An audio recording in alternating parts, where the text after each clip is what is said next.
Hi, I am Jenny Tan, leadership coach and podcast host of You're Overqualified. I'm here to give you that loving push and that friendly reminder that yes, you are overqualified and you absolutely belong here. I'm first gen, I'm Asian Latina, and I'm a former VP of a billion-dollar organization who went from being a sample coordinator to a VP with 11 promotions in 11 years and 5 career pivots. I left all of that behind to do this full time because I truly believe that the women in the room wondering if they belong there, you do. And I want you to know that you are so overqualified in so many different ways that it's just time for you to get that title, be able to build that wealth for yourself because you absolutely deserve it. If you have been living in being amazing at execution, doing, and you realize that no one has really handed you the manual when it comes to how to manage people, how to influence, how to negotiate, how to even manage up. This is where I come in because we work on that stuff that no one prepares you for.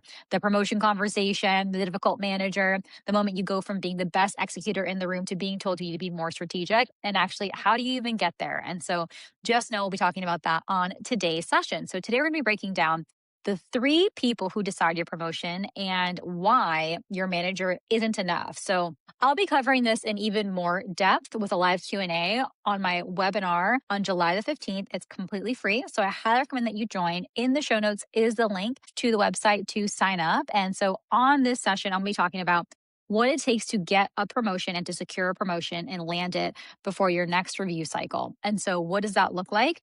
First, let's break down today one of the topics that I'll be covering in this webinar, which is the 3 people who decide your promotion and how your manager just alone is not enough. So if you think your manager decides your promotion, they're a part of it, but they are not the full picture. And betting your whole career on one person, remembering to advocate for you in rooms that you may not be in or see what's happening behind the scenes is one of the riskiest moves that you can make when it comes to your future. So let's talk about it. You know, when the only person who knows your work is your manager, your growth is capped by one person, one human's memory and their ability to advocate, speak to the work that you do, as well as what happens if they're busy? What happens if they're distracted? What happens if they're bad at advocating? What happens if they're stuck and they don't know what to do? And that's not to your fault of your own, but that just means you basically are leaving the keys of your future, what it is you're going to do, in the hands of one person.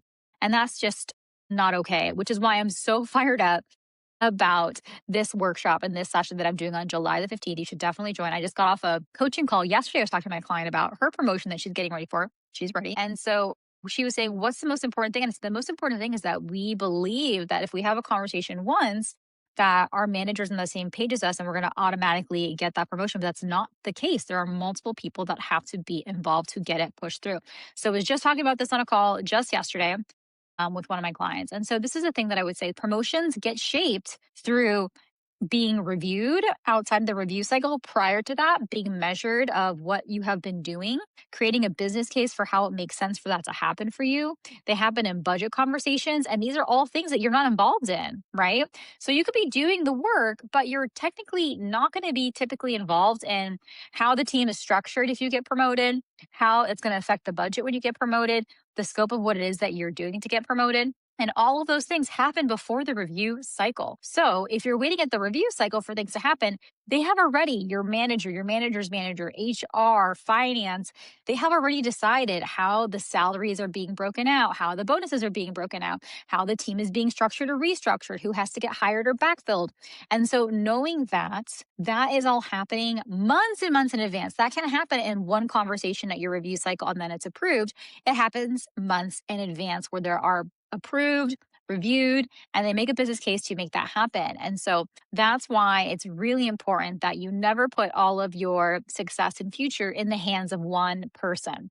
And so the women who I've worked with who have been able to land their promotion and make it happen have been able to build this piece and they understand this part. So I call it the leadership ecosystem. I'll be covering it more in my workshop on July the 15th. But what it breaks down is that there are 3 layers of people who should know your work before the promotion decision happens.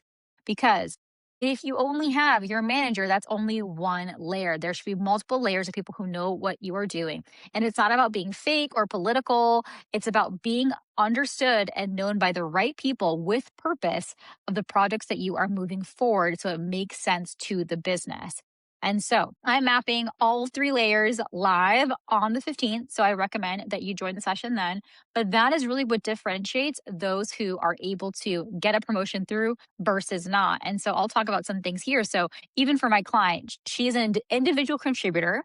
So she doesn't even have a team right now. She's an individual contributor and she's looking to go into a senior director role. And with that, she was realizing that only her manager knows what she's doing. Only her manager understands the work that she does.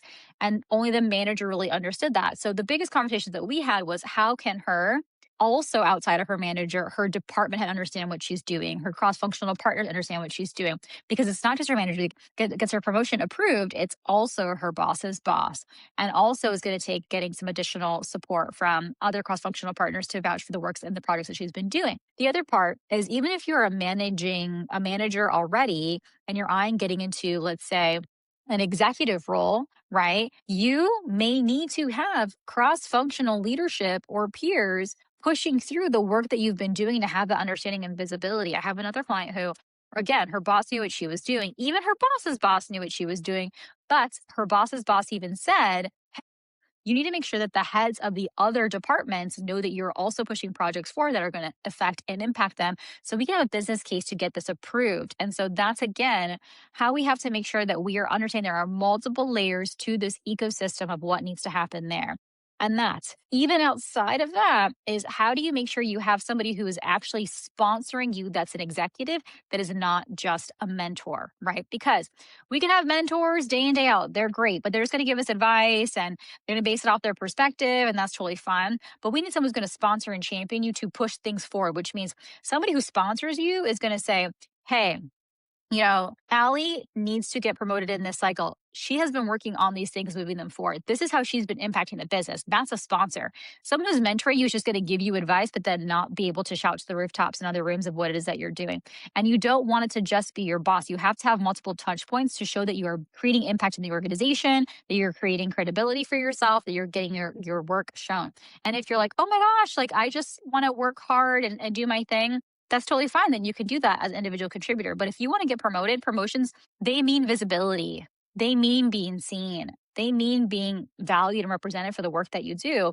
And so just know that by doing that, it's more than a title. It's more than moving up. It's also being able to create a ripple effect of who you want to hire, who you want to train, who you want to develop, whose voices you want to be able to, put a spotlight on. And so it has a ripple effect for how you can impact your community, your team, who you hire, building wealth for yourself, building wealth for others, and creating success outside of that. And so if you have been doing everything right, and you feel like that next title, that promotion has not come yet, and it's been kind of holding off, and you're not sure what next steps to take, and you're not sure who are the right people to talk to and have conversations with to make it happen, then I highly recommend that you come to my free training on how to get promotion ready in 90 days so you can get that promotion secured.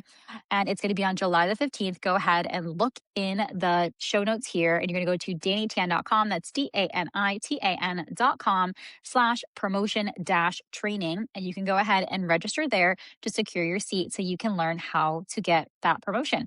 And I hopefully you found this helpful, and I will talk to you soon. Have a good one.